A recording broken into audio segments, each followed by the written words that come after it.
In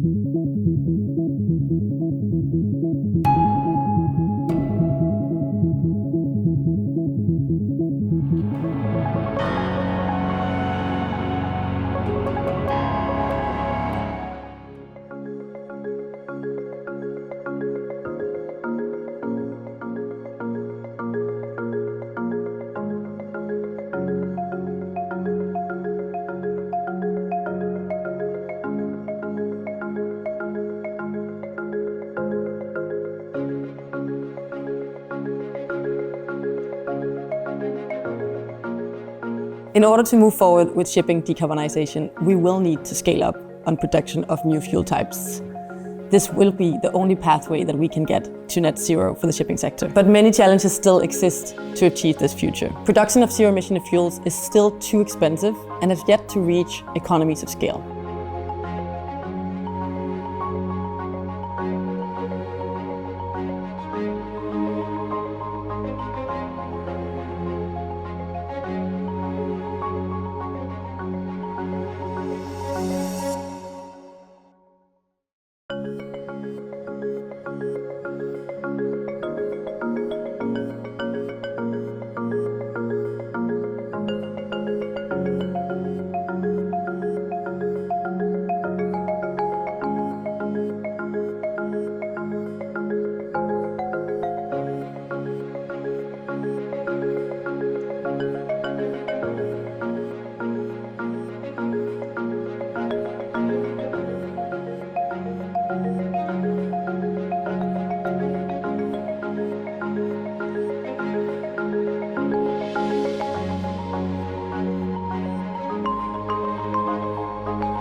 By having these projects in the First Suppliers Hub, we're creating transparency about new fuel types that are not yet a commodity or a mainstream product. That's super important to reach our decarbonization goal and connect the demand side with the supply side in the long term. We have the tools we need to transform the shipping industry. Now we just need the willpower, the investment, and the policies to ensure that zero-emission fuels can truly become competitive.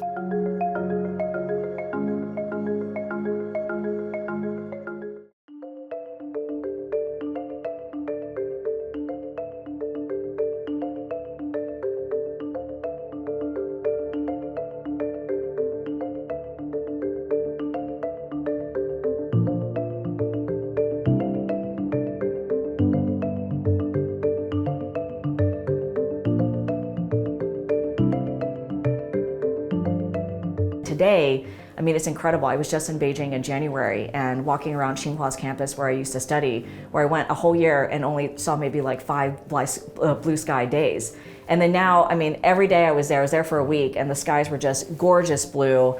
And China and a lot of these Chinese cities have now become the poster child for how you actually develop policies, a coordinated set of strategies to tackle air quality.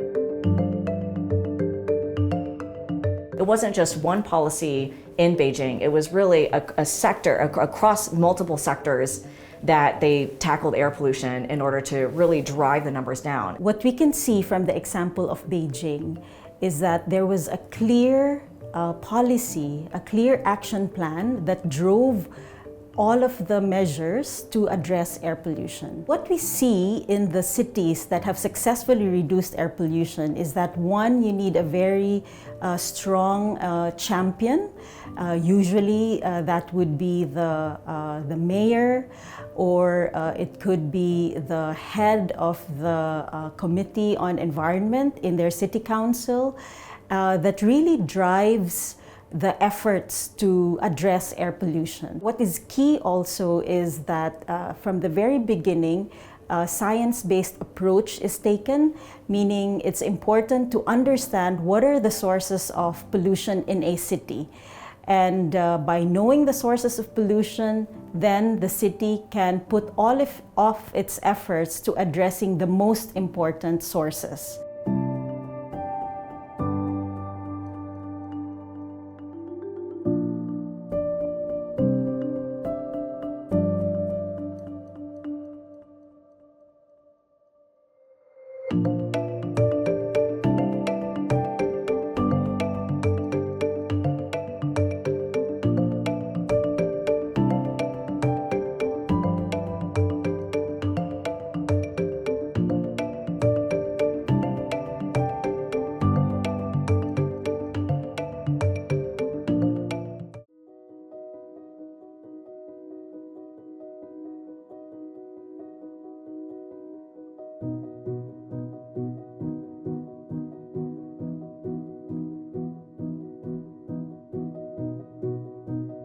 And my husband had also left behind a cow, which he had named Cero.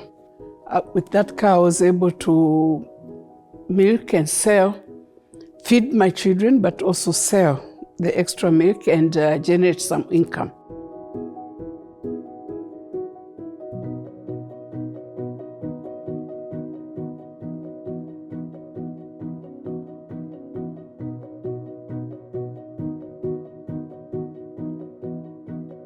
I went to a bank, several banks, and I couldn't get credit simply because by then I did not have collateral.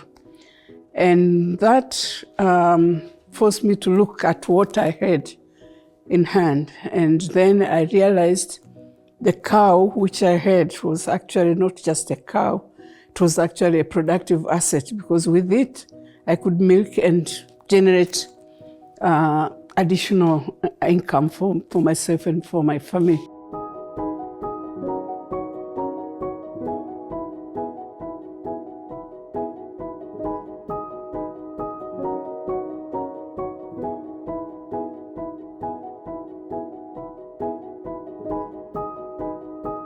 We leased a small tractor to her, and before she leased this tractor, she used to harvest, say, like 20 bags of rice paddy per year.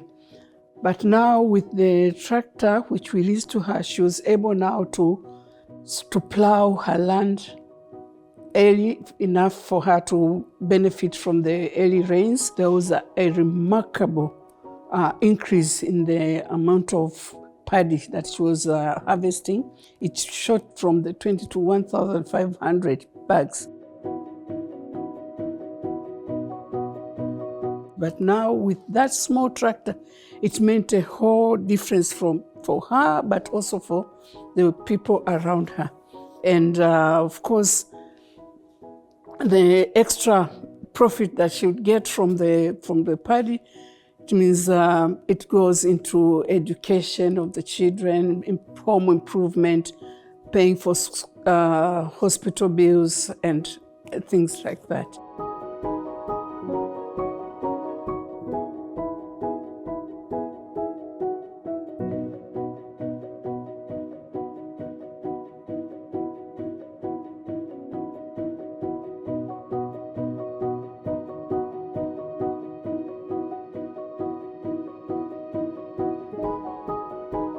I mean, it's just incredible. From not being accepted by the bank, and then all of a sudden they see them, producing hundreds of bags of maize or whatever, and then they take them in as their clients. And to me, that is very satisfying. To me, it's changing lives, one woman at a time. And I know when you change the life of a woman, it means changing the family and also the society around her.